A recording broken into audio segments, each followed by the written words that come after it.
Fala galera, tudo bem com vocês? Aqui é Mushin Trader quem fala e hoje eu vou trazer um assunto muito importante dentro do ICT e do SMC. O poder dos três, ou PO3, né, que em inglês significa Power of Three. Então, vou dividir os assuntos da seguinte forma. O que é e o que significa PO3, as fases do PO3 e a lógica por detrás para o Smart Money, como tirar proveito do PO3 e, por fim, alguns exemplos práticos no gráfico. Então, se ainda não é inscrito, se inscreva e fica até o final, que eu tenho certeza que esse assunto vai estar te agregando aí para suas operações e para suas análises. Bora lá. Power of Three, poder dos três, PO3. O que são esses três, afinal de contas? Todo ativo passa por essas três fases, quer seja no time frame mais macro, diário, semanal, 4 horas, né? Ou pode ser até mais micro. A gente vê acontecer essas três fases os mais micros também. Então a primeira delas é acumulação, representada em azul, a segunda é manipulação em vermelho e por fim a distribuição, representada em verde, nesse desenho aqui. A primeira fase, a acumulação, é numa faixa de preço atrativo para o institucional. Então o preço ele nunca vai permanecer numa região onde não é atrativo para o institucional. Então a gente chama essa área de fair value, ou seja, uma área de preço justo. Quando o preço encontra regiões como essa, regiões de fair value, regiões interessantes, o preço permanece mais tempo lá. Quanto mais tempo um preço permanece numa região, mais justa, digamos assim, a região é. Então, região aí que tanto o comprador quanto lado vendedor conseguiu achar aí um preço justo. Ele permanece lá. Regiões que não são interessantes, o preço normalmente passam rápido, né? Nem querem ficar lá, nem querem permanecer naquela região. Então forma uma piscina de liquidez nos topos ou fundos dessa região. Tinha liquidez aqui e aqui, equal highs, equal lows, e normalmente chamado por suporte, né, e resistência. E quanto mais lateralizados esses topos ou fundos estiver, melhor. Então, mais sinal de que o preço vai retornar lá em algum momento para poder capturar essa liquidez. E no final das contas, o que é essa liquidez? A liquidez são ordens de stop loss formada aí por traders varejistas que entraram antecipadamente no momento. Entrou no momento aí que o mercado estava lateralizado. Então aqui fica ordens pendentes, stop loss, de quem entrou vendido, né? E aqui fica a ordem stop loss pendentes aí de quem entrou comprado. Então, o preço voltando aqui, o cara que comprou, né? Vai chegar algum momento ele vai estopar aí. Assim, também quem entrou aqui vendido tem ordem aqui de stop loss. Então, liquidez. Eu já fiz um vídeo no canal a respeito de liquidez, então vou deixar um card aqui em cima, quem tiver interessado aí ver a fundo, só clicar aí para poder estar assistindo, tá? Mas vou explicar brevemente aqui para aqueles que não sabem como que funciona essa loja aqui de caçar stops, stop hunt ou manipulação. Então eu escondi aqui o resto do gráfico para poder estar mostrando para vocês, tá bom? Então, quando o preço lateraliza, a gente sabe muito bem que essa região aqui de cima é chamada de resistência e aqui embaixo é chamada de suporte. E muitos traders operam essa região. Viu que o preço bateu ali, vão lá e fazem o quê? Compram. Coloca o stop loss aqui embaixo. Bota um alvo lá em cima. Aí, então a gente tem representado uma ordem aqui apenas, né? Ordem infinidade de ordens aí que vai ter nessa região aqui. Aí outros vão lá, tocam lá em cima, na região de resistência, vendem. Colocam o alvo lá embaixo. Então imaginem que isso aqui são só dois exemplos, né? Mas imagina quantas ordens de stop estão pendentes aqui. Gente entrou comprado aqui, colocou uma ordem de stop para se proteger aqui embaixo. Quem entrou vendido aqui em cima. Então isso aqui fica cheio de liquidez. Liquidez é o quê? Contraparte para o institucional. A próxima fase que tem é a manipulação.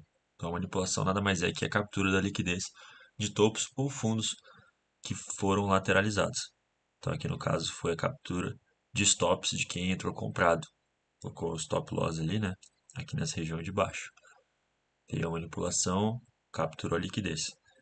Além disso, após capturar essa liquidez, quando o ativo faz uma quebra de fundos como esse aqui, a maioria dos traders varejistas, menos experientes, que não entendem do Smart Money Concept, que eles vão achar que isso aqui é uma quebra, um início de tendência de baixa. Então, com essa quebra, o preço vai continuar. eles nem consideram que isso aqui na verdade é uma manipulação para induzir ao erro. Então o preço vem, rompe isso aqui, os traders entram vendido. Então, além de capturar essa liquidez aqui de quem antes estava comprado, o preço depois subindo novamente, ele vai capturar a liquidez de quem? Quem entrou vendido aqui. O trader veio aqui, colocou uma ordem agora de venda, colocou um alvo lá embaixo, e aí o preço foi, depois a manipulação fez a intenção real de onde estava destinado aí, que é para cima. Vale destacar aí que muitas das vezes ela é identificada por movimentos muito rápidos e abruptos. Tá? E uma dica que eu deixo para vocês é o quê? E essa fase aqui, geralmente o RSI ele não acompanha. Tá? Então, o RSI é outro indicativo aí que é uma manipulação.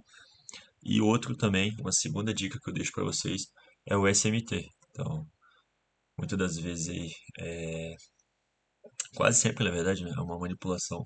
Ela não tem um par correlacionado acompanhando esse movimento.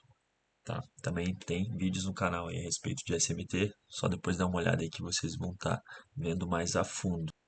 Por fim, a gente tem nossa última fase, que é a distribuição. E aqui ela ocorre só depois de induzir e capturar os stops nos topos ou fundos. Então aqui que é o pulo do gato, pessoal. Então é aqui que a gente tem que estar entrando na operação. Essa é a fase principal. Então a gente verificou nossa região de acumulação, verificou que estamos na fase de manipulação, a gente vai estar buscando entradas. Por quê? Porque é aqui que tem um movimento forte. O preço vai induzir para um lado, mas na verdade ele vai para outro. Então vamos deixar aqui registrado. Acumulação, essa região aqui. Depois a gente teve uma manipulação. E por fim a gente tem a nossa distribuição. Quais são os sinais que a distribuição iniciou? Então depende muito aí do trailer da operação de cada um. Cada trailer tem suas regras, tem seus gatilhos de entrada, né? Então a mais conservadora é depois de confirmar com o MSS e há aqueles que já entram logo depois de ver uma inversão de Fair Value Gap. Vou deixar aqui com o Fair Value Gap invertido. Ele viu que tinha um Fair Value Gap bearish, um SIB, e logo ele rompeu. Tem trader que já vai entrar ali comprado nesse momento. Pessoal, eu trouxe um exemplo aqui no euro dólar americano. Na verdade, dois exemplos, né? A partir do dia 12 de maio ali. Então a gente está no gráfico de H1, é mais difícil observar, né? As microestruturas sendo formadas, as fases de acumulação, manipulação e distribuição, mas se a gente refina para um tempo gráfico menor, a gente consegue ver com mais clareza essas estruturas. Então aqui a gente consegue ver nitidamente o preço acumulando, com dificuldade de sair dessa região, formando uma piscina de liquidez aqui nesse fundo. Logo em seguida, o que acontece? Ele captura uma liquidez aqui com essa manipulação, antes de ter esse movimento forte aqui, bullish, né, de alta, com velocidade. Um dos fatores aí que poucos traders usam é juntar o PO3, né, PO3, com levels chaves. Então aqui embaixo a gente tinha um FVG 4 horas. Tá? O preço acumulou em cima dele, depois desceu, captura a liquidez aqui embaixo. Não sei se vocês forem olhar aqui, ó, a parte mais inferior é esse fundo aqui, né? Bateu lá, captura a liquidez, mitigou a FVG H4 e depois expandiu aí, né? A gente teve a nossa distribuição, acumulação, manipulação, distribuição. Aí aqui em cima a gente tem outra, ó. Eu poderia até dizer que é uma reacumulação, na verdade, né? Durante todo esse período aqui que ele estava lateralizado, a gente tem o fundo mais baixo aqui, ó, capturou a liquidez aqui embaixo, bateu nesses fundos aqui, aí depois teve uma última expansão, né? Capturou a liquidez aqui, ó, mitigou essa região aqui de gap e tocou inclusive um FVG semanal que estava sem ser mitigado aqui nessa região. Tocou nele e depois despencou novamente. Pessoal, por hoje é isso. Espero que tenham entendido aí o significado de PO3 dentro do ICT, acumulação, manipulação e distribuição. Se tenha ficado alguma dúvida, pergunte aí nos comentários. Compartilhem comentem e curtam, tá bom? Isso é muito importante aí pro canal. Tamo junto, abraço e até a próxima.